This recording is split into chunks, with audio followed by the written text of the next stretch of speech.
خون افشان ز دست آن کمان ابرو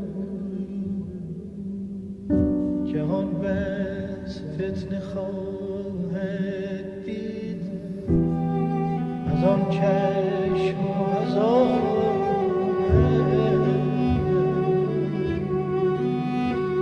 جهان بس فتنه خواهد از آن چشم و از آن